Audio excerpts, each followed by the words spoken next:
Hello guys, இன்னைக்கு செல்வி cooking சேனல்ல முள்ளங்கி சட்னி தான் செய்ய போறேன். வாங்க எப்படி செய்யறதுன்னு பார்க்கலாம்.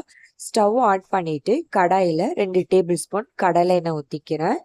எண்ணெய் சூடானதும் 1/2 டேபிள் ஸ்பூன் உளுந்து, 1 டேபிள் ஸ்பூன் கடலைப்பருப்பு சேர்த்துக்கிறேன். இது வறுபடட்டும் நல்லா. இது வறுபட்டதுக்கு அப்புறம் 2 பச்சை மிளகா, 2 காஞ்ச மிளகா சேர்த்துக்கிறேன். மிளகாவை கிள்ளிட்டு போட்டுக்கோங்க. அப்படியே போட்டுட்டிங்கன்னா மூஞ்சில தெரிச்சிரும்.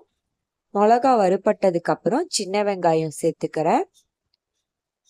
1/2 பீஸ் இஞ்சி சேர்த்துக்கிறேன்.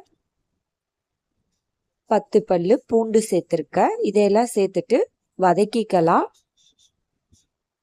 அதுக்கப்புறம் சின்னதா 1 பீஸ் புளி சேர்த்துக்கிறேன். அதிகமா சேர்த்துடக்கூடாது, சின்னதா சேர்த்துக்கோங்க. 1 கொத்து கருவேப்பிலை சேர்த்துக்கிறேன். இதெல்லாம் சேர்த்துட்டு நல்லா வதக்கிக்கோங்க. வெங்காயம் மிளகாலாம் நல்லா வதங்கணும். அதுக்கப்புறம் முள்ளங்கி சேர்த்துக்கலாம். வெங்காயம்லாம் நல்லா வதங்கிருச்சு. இப்போ 1 முள்ளங்கி சேர்த்துக்கிறேன். தோலெல்லாம் க்ளீன் பண்ணிட்டு சின்ன சின்ன பீஸாக கட் பண்ணிக்கிறேன். அப்புறம் 1 தக்காளி சேர்த்துக்கிறேன். காயை சின்ன சின்னதாக கட் பண்ணிக்கோங்க, அப்போதான் சீக்கிரமா வேகும். இப்போ மூடி போட்டு வேக வச்சுக்கலாம். 10 நிமிஷத்துக்கு அப்புறம் ஓப்பன் பண்ணிட்டு நல்லா மிக்ஸ் பண்ணி விட்டுட்டு காய் வெந்துருச்சான்னு பாருங்க. காய் வெந்ததும் சட்னிக்கு தேவையான அளவு உப்பு சேர்த்துட்டு நல்லா ஆற விட்டுருங்க. இது நல்லா ஆறுனதுக்கு அப்புறம் மிக்சியில போட்டு அரைச்சிக்கலாம்.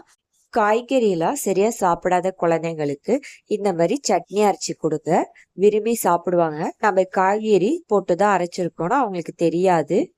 இப்போ இதை மிக்சியில ஃபைனா அரைச்சிக்கலாம். அரைச்சிட்டு இதை கெட்டியா இட்லிக்கு தொட்டு சாப்பிட்றப்ப ரொம்ப டேஸ்டா இருக்கும். இல்லாட்டி தண்ணி ஊற்றி கரைச்சிக்க கூட செய்யலாம். இப்போ இதை தாளிச்சிக்கிறேன். எண்ணெய் ஊற்றி கடுகு, உளுந்து, கருவேப்பிலை, 1 காஞ்ச மிளகா போட்டு தாளிச்சு இதில் சேர்த்துக்கிறேன். ட்ரை பண்ணி பாருங்க.